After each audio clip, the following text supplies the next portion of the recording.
Sikhuluma ngaphasi kwesihloko lesithi imfihlo yekuba nemali ungashayeki uhlale unemali.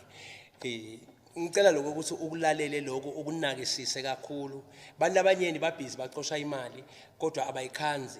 Bayamangala ukuthi yini sizathu imali babalekele. Ngifuna ukukutshela namhla lemfihlo ukuthi ikuphi lemfihlo yekucosha imali ugcina ungakayitholi. Lalela. Lithi live la uNkulunkulu ngalenye lemalanga kwake kwaba neqabane emkhathini bakaIsrael nemaFilisti ngoba vele bebaditha.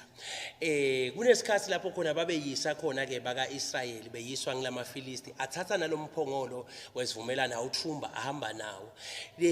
Kunyenti ke lokwendeka ngida fast forward noma ngidakungqabisha ngendlule ukuthi lo ngingathi chaza tonke letiga letagilwa ngilomphongolo ngesikhathi u7 lemaFilisti. Kodwa ke ngifuna ukuveta lenzaba ukuthi ngenxa letiga letagilwa ngilomphongolo bagcine lamaFilisti athi lo mphongolo lo ashubuyisele emuva. Kwangasi lo uNkulunkulu wemaIsrayeli uyabalwela ngcono subuyisele emuva lo mphongolo.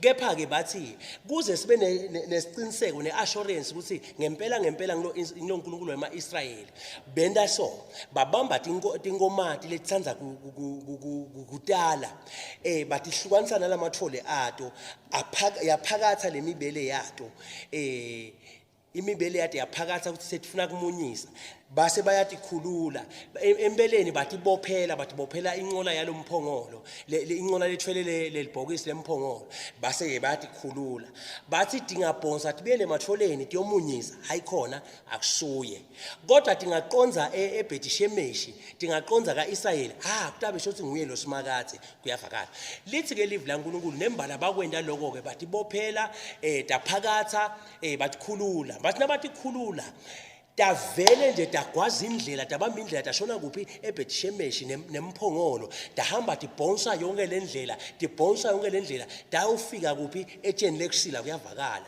akunakulanza ke konke lokwendeka lapho lokufaka ekathi ukuthi kwase kwentiwa nemhlatshelo ngato dona leto dingomo letilethele umphongolo kodwa naku la ngijake khona lithi live la uNkulunkulu letingabi khona lesikhathi latake tathi tiyahamba la ngasetsheni dase letiyakhubatela mathi khubatela lenqola yasethi nyisi kwangathi ifuna kuwa ngale khathi ithi nyisi ifuna kuwa lenqola lithi ke driver wale tingabi lokwakunguSimon wase ulula sandla uzama ukugenza lomphongolo ngale sikhathi elula sandla athi uyawugenza lomphongolo ukuthi ungawi lithi live la uNkulunkulu simakatha sezulwini wavele wamshaya ngaleso sikhathi wafa amshayiswa ukuthi utama kusita uNkulunkulu uyakhohlwa ukuthi uNkulunkulu uNkulunkulu onemandla onke uNkulunkulu utilwele ngalesikhathi umphongolo useveni lemaFilisti wanqoba Dagoni nyalo lona sowufuna tolwela uNkulunkulu wathi ngeke ukubone lokho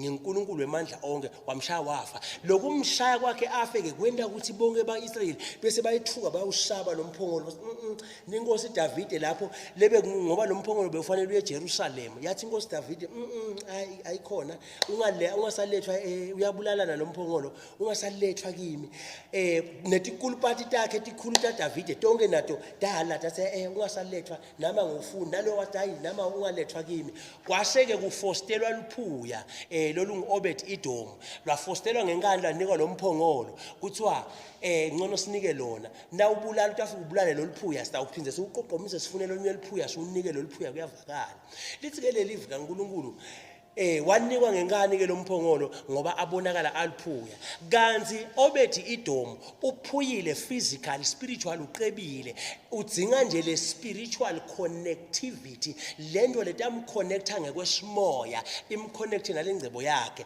bona bebathi balahlela kufa kuye kanti bayamconnecta live la uNkulunkulu within a month buphuya bashabalala endlini ya Obed yena nemndeni wakhe bandonsa imali bavela ngensamo emaleni baqala banjinga kuyavakala lithi within 6 months bebaqebe bamangalishana kuyavakala ngani ngoba sekunemphongolo wesivumelwano lo mphongolo lokuba nalesivumelwano naNkulunkulu kwende ukuthi Obed aqele konke la kuthanza kuNkulunkulu amuphe ngoba sebanesivumelwano kuyavakala now nayilemfihlo kuba nesivumelwano naNkulunkulu ngiko imfihlo yethu awukwenda ukuthi uhlale unemali ngasonke isikhathi kuba nesivumelwano isivumelwano naNkulunkulu. Lithi live laNkulunkulu, Davide wathi nakawubona lo mhlolo lo wentiwa ngile covenant, wase uthi awulandwe, wenda iphathi lenkulu, nakenda le phathi lenkulu, lithi live laNkulunkulu wapha abantu uTipho, naye wajayiva, washaya ingwazi, washaya ikitaza,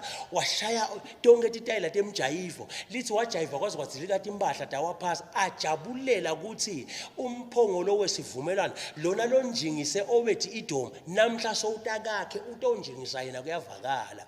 Lithi ke live laNkulunkulu sidwedwe sentombatane lekunguMikhali, sathi nasimbona jayiva sakhuluma bungalamba, sathi inkosi Davide itende silima emkhathini wethi Dzandzane yajayiva ngunu. Lithi live laNkulunkulu Davide waphendula wathi, ngifanele kujayiva embi kwaSimakathe, ngigiye ngiqabashule embi kwalo Simakathe lo wehlise uyihlo esihlalweni sebukhosi wamenda waba useless, wathatha mina lebekalandzela tinkomo wangiphakamisa wangenda inkosi ngahlala esihlalweni labe kuhlele khona uyihlo, ngifanele ke ukugiya ngiqabashule embi kwalo uNkulunkulu lonjalo kuyavakala. Now asibele ke emphongolweni, wase uyawulanza ke Davide ngiyakubona ukuthi Obed Edom utawugcina sekayinkosi ngoba utawuqeba ngendlela esimanga kuyavakala. So mawufuna ukuceba empilweni udzinga ukuthi ube nale covenant, udzinga kuba nesivumelwane nenkosi. Listen, uthi Jesu, uma nihlala kimi nitawuqela konke lenithandzako, Simakathe uNkulunkulu lo ngibabe utanendela. So imfihlo isekuthenini uhlale kuJesu ube nesivumelwano. Indlela ekuhlala la kuJesu ukuthi ube nesivumelwano, lithi live laNkulunkulu ingadi yaJesu isivumelwano lesisha kuyavakala. Wabhabhatiswa wagezwa ngengadi yaJesu uba nesivumelwano. Lapho soyakhona ukuqela noma ngabe yini oyifunako Simakathe akuphe yona. Siphila sinetintfo hayi ngoba sihlakaniphile, lenhlakanipho singiloko ukuthi sakhetha kwesaba uNkulunkulu, saba necovenant naNkulunkulu kuyavakala. Ngiyo lelenta ukuthi ivuleke iminyango noma ngabe ivaleke kangakanani, iminyango iyavuleka, kuvuleke amagede. Ngani? Ngoba nasima lithi live laNkulunkulu nitawuqela nitawuphiwa, nitawungqongqotha nivulelwe, nitawufuna nithole kuyavakala. Shilo shothi kude lesikweselako uma siswele lutho siyalufuna siluthole. Uma ngabe umnyango uvalekile siyangqongqotha uvuleke. Nangabe kunento lesiyidingako lelahlekile siyayifuna siyithole kuyavakala. Ngani? Ngoba sine covenant. Ngifuna ukukutshela ngithi ngephandle kokuthi unikele ngemphefumulo wakho kuSimakathe ngeke uyibone imali. Utawuyicosha imali uzongena emgodzini solo uyicosha ungayitholi. Labanye ke bakhetha indlela ekujubela letilibele, bakhethe kunikela ngemphefumulo yabo kuSathane. Babe nema contract ebunjinga, kungaphela le contract yakho bayafa labo bantu labo. Mina ngifuna ukukunika an everlasting contract. Nikela ngemphefumulo wakho kuSimakathe lo uNkulunkulu. Yinye into le connecta imali ngoba imali ispirit ngomphefumulo. Laba ke labethwele bawunikela kuSathane waze wethwala kufanele sona sowugqobe isitembu sasesihogweni, ligama lakho selibhalwe esihogweni, sothi gqobe isitembu uya esihogweni. Kodwa kungcono ukuthi unikele ngemphefumulo wakho kuNkulunkulu ngoba lapho une everlasting life, unezowe kuyavakala. So ngifuna lokukuvetela lokuthi imfihlo ilapho, imfihlo ikuthenini yiba necovenant naSimakathe. Nawu necovenant naNkulunkulu utawuqela noma ngabe yini oyifunako utawuphiwa yona. Inkosi wabusela amagama nekushunyela wayo manje kuze kube phakade. Inkosi nibusise. Amen. You see, I told you, follow Prophet Wandile who walks in Zoe. Follow me in my Facebook account, Twitter, YouTube, and Instagram. Receive informative videos about God. Remember this, no one who is unholy will see God because God is holy.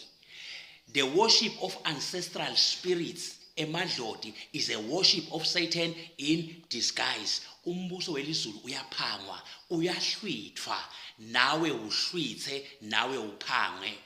Receive Jesus today and walk in Zoe. To God be the glory. Hallelujah.